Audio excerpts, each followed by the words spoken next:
విజయవాడలోని మణిపాల్ హాస్పిటల్లో అత్యాధునిక ఈసీఎంఓ సేవలు అందుబాటులో ఉన్నాయని తెలిపారు వైద్యులు. తీవ్రమైన ఏఆర్డీఎస్తో బాధపడుతున్న 55 ఏళ్ల గుంబ వెంకట్రావుకు విజయవంతంగా చికిత్స అందించారు. ఆసుపత్రిలో చేరే సమయానికి రోగి ఆక్సిజన్ స్థాయి 60% పడిపోవడంతో పరిస్థితి అత్యంత విషమంగా మారిందన్నారు. Ventilator support, prone positioning, antibiotics తదితర చికిత్సలు చేసినా ఆరోగ్యం మెరుగుపడలేదని తెలిపారు. సుమారు 140 కిలోల బరువు ఉండడంతో చికిత్స మరింత సవాలుగా మారిందని వైద్యులు చెప్పారు.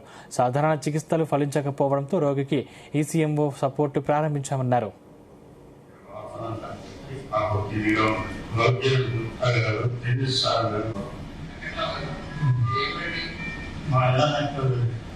చికిత్స సమయంలో శ్వాసనాళంలో భారీ రక్తస్రావం జరగడంతో రిజిడ్ బ్రోంకోస్కోపీ చేసి రక్తపు గడ్డలను తొలగించినట్లు చెప్పారు వైద్యులు. రోగి 27 రోజుల పాటు ఐసీయూలో చికిత్స పొందగా 2 వారాల పాటు ఈసీఎంఓ సపోర్ట్ అందించారు.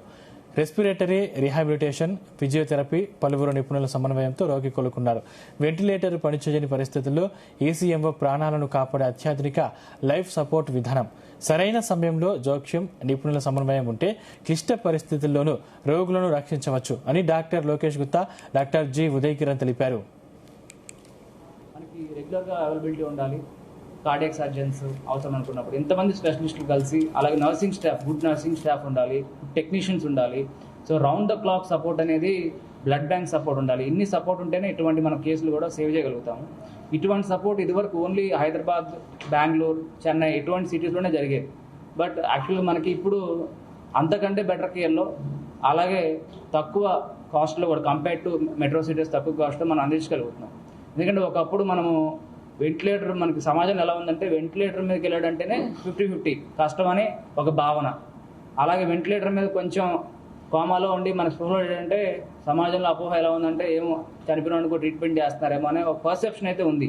సో ఆ పర్సెప్షన్ నుంచి మనకు తెలుసు వెంటిలేటర్ మీదకి వెళ్ళిన వాళ్ళు కూడా అంతకుముందు తిరిగేవాళ్ళు. కరోనాలో ఎలా అయితే అంతకుముందు తిరిగేవాళ్ళు, సడన్గా ఇన్ఫెక్షన్ వచ్చి లంగ్స్ ఫెయిల్ అయిపోయి వెంటిలేటర్ మీదకి వెళ్ళేవాళ్ళు, ఇది కూడా మళ్ళీ కొంతమంది రికవర్ అయ్యి బయటకు వచ్చేవాళ్ళు. మన ట్రీట్మెంట్ చేసుకుని 90% బయటకు వచ్చేవాళ్ళు. కొంతమంది మనం ఎంత చేసినా 10% చనిపోతారు లంగ్ ఇన్ఫెక్షన్ వల్ల. సేమ్ అలాగే లంగ్స్, ఇన్ఫ్లుయెన్జా కావచ్చు, ఎనీ అదర్ అక్యూట్ ఇన్ఫెక్షన్ వచ్చినప్పుడు అంతకుముందు బాగా తిరిగే వ్యక్తి సడన్గా జ్వరం వచ్చి, దగ్గు వచ్చి, తర్వాత ఆయాసం వచ్చి సడన్గా లంగ్స్ ఫెయిల్ అయిపోయి వెంటిలేటర్ మీకు వెళ్ళిపోతారు. సో అంతకుముందు బాగానే తిరిగేవాడు కదా, మరి వాళ్ళని వదిలేయాలా, మనం కాపాడాలా? సాధ్యమైనంత వరకు బతికించడానికి ట్రై చేయాలి. అందులో భాగంగానే ఫస్ట్ వెంటిలేటర్ పెడతాం. వెంటిలేటర్ పెట్టిన తర్వాత కొంతమంది, చాలామంది యాక్చువల్ రికవర్ అవుతారు. అట్లీస్ట్ 70-80% మనం వెంటిలేటర్ పెట్టిన వ్యక్తులు మనం బయటకు తీసుకురాగలుగుతున్నాం ఈరోజు. సార్ అన్నట్టు బేసికల్గా ఎక్మోలో 2 వెరైటీస్ ఉంటాయండి. వీవీ ఎక్మో అంటాము, ఇంకోటి విఏ ఎక్మో అంటాము.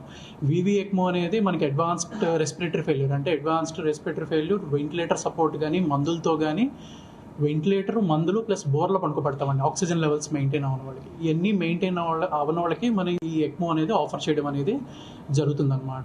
ఇది కూడా ఎట్లాగంటే as a bridge to recovery అంటే ఇది కూడా ఒక సపోర్టివ్ థెరపీ అనమాట.